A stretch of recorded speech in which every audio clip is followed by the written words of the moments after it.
नमस्कार, प्रणाम सभी को। आज का टॉपिक है मानव निर्मित रेशा रेयॉन। ये बीए सेकेंड सेमेस्टर की का एक टॉपिक है।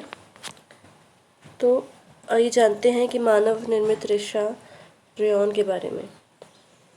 रेयॉन एक मानव के द्वारा बनाया गया रेशा है। तो अब सन 1760 के आसपास ये पता चला कि रेशम के स्थान पर कृत्रिम रेशे का भी प्रयोग हो सकता है। सबसे पहले इसकी खोज करी रॉबर्ट हुक नामक के एक अंग्रेज़ ने। उन्हें पता चला कि जो रेशम का जो कीड़ा होता है उसके मुंह से जो रेशा निकलता है जिससे रेशम बनाया जाता है उसी के समान गुणों वाला एक कृत्रिम पदार्थ होता है ग्लूटिनस। उससे भी रेशा बनाया जा सकता है जो कि बिल्कुल रेशम की तरह ही होता है। अब सन 1710 में फ्रांस के एक वैज्ञानिक ने रेजिन और लेट नाम के रासायनिक पदार्थों की सहायता से इसका फिलामेंट बनाने की कोशिश करी।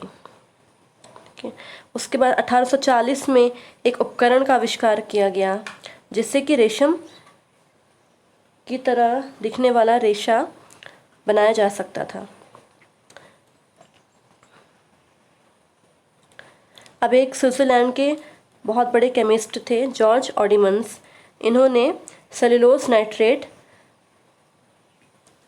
बनाने की खोज करी। यही नाइट्रोसेलुलोज जो है इसी प्रक्रिया से सबसे पहले रेयॉन की उत्पत्ति हुई। इसके बाद 1884 में एक वैज्ञानिक ने जिनका नाम काउंट हिलेरे था, उन्होंने सबसे पहले नाइट्रोसेलुलोज की सहायता से मानव निर्मित वस्त्र निर्मित किया, इन्हें ही रेयॉन का जनक कहा जाता है।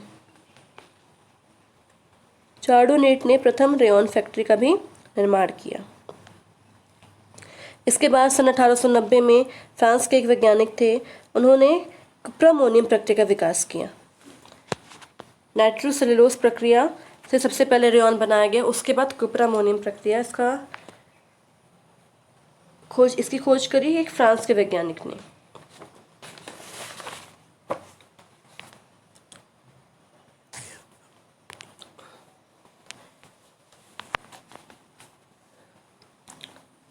अब दो तरीकों से रेयॉन का निर्माण होने के बाद सन 1925 में इसको आधिकारिक तौर पर मान्यता मिली।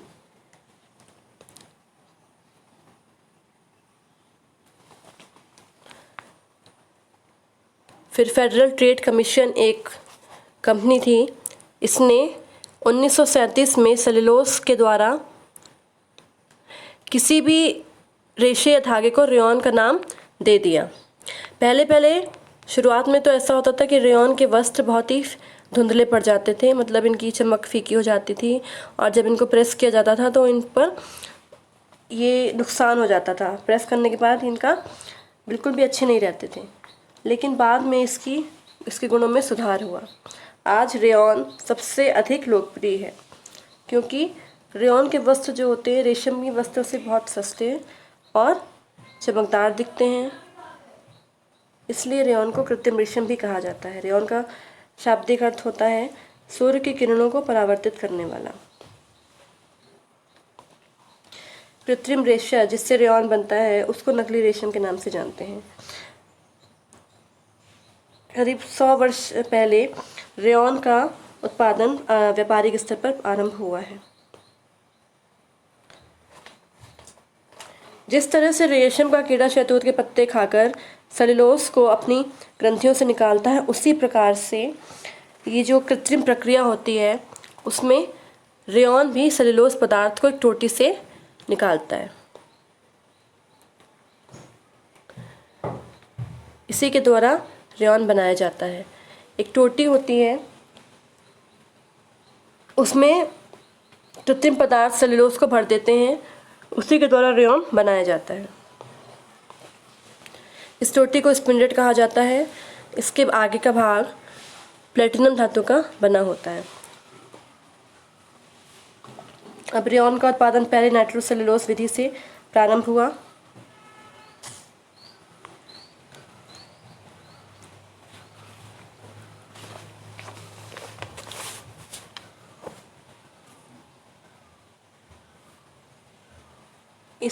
इसकी शुरुआत करी थी फ्रांस के वैज्ञानिक चार्डोनेट ने।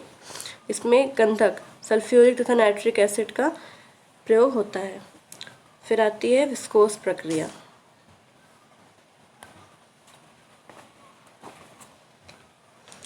अब विस्कोस प्रक्रिया में क्या होता है, इसकी शुरुआत करी थी 1892 में एक रसायन शास्त्री ने, जिनका नाम वेवन। एक रसायन शास्त्री ने नहीं, इसमें 3 रसायन शास्त्री थे जिन्होंने मिलकर विस्कोस प्रक्रिया का आरंभ किया।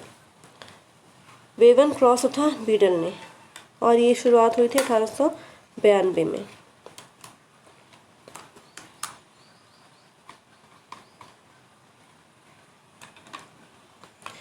विस्कोस प्रक्रिया के लिए बांस का प्रयोग किया जाता है हमारे भारत में।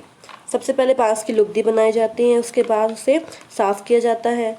फिर उसकी लकड़ी की जो लुगदी होती है बांस की, उसमें कास्टिक सोडा से प्रक्रिया की जाती है उसके ऊपर। उसके बाद उसको कार्बन डाइसल्फाइड में मिश्रित कर लिया जाता है। ये बहुत ही लंबी प्रक्रिया होती है।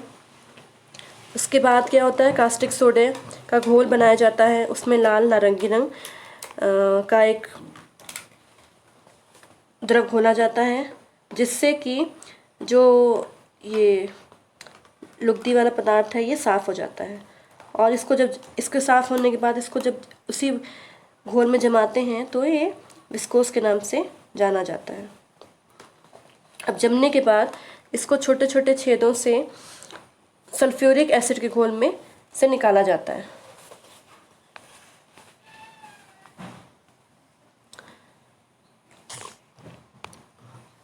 इस तरह से इसकी प्रक्रिया होती है। सबसे पहले गूदा होता है। इस तरह का एक पूरा उपकरण होता है। सबसे पहले गूदा उसमें डाला जाता है, फिर संग्रह पात्र में जाता है इसका पदार्थ, फिर छन्नी से होकर स्वच्छ घोल के संग्रह पात्र में आता है। उसके बाद ये जो टोटी जैसी होती है इसमें इसको जमाया जाता है।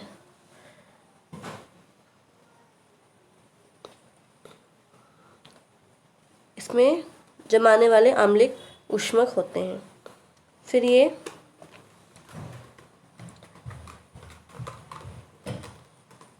कोक होता है। उसके बाद कलाई का बॉक्स होता है जिससे इसको खींचा जाता है, इस रेशे को। तो ये होती है, ये कौन सी विधि है, विस्कोस रेयॉन की निर्माण विधि।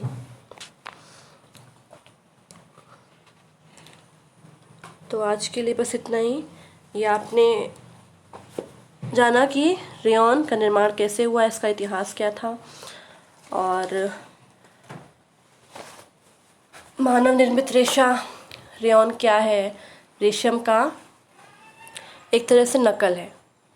तो आज के वीडियो में अगर किसी को कोई प्रॉब्लम है, कुछ ना समझ में आया, तो वो कमेंट बॉक्स में लिख सकते हैं।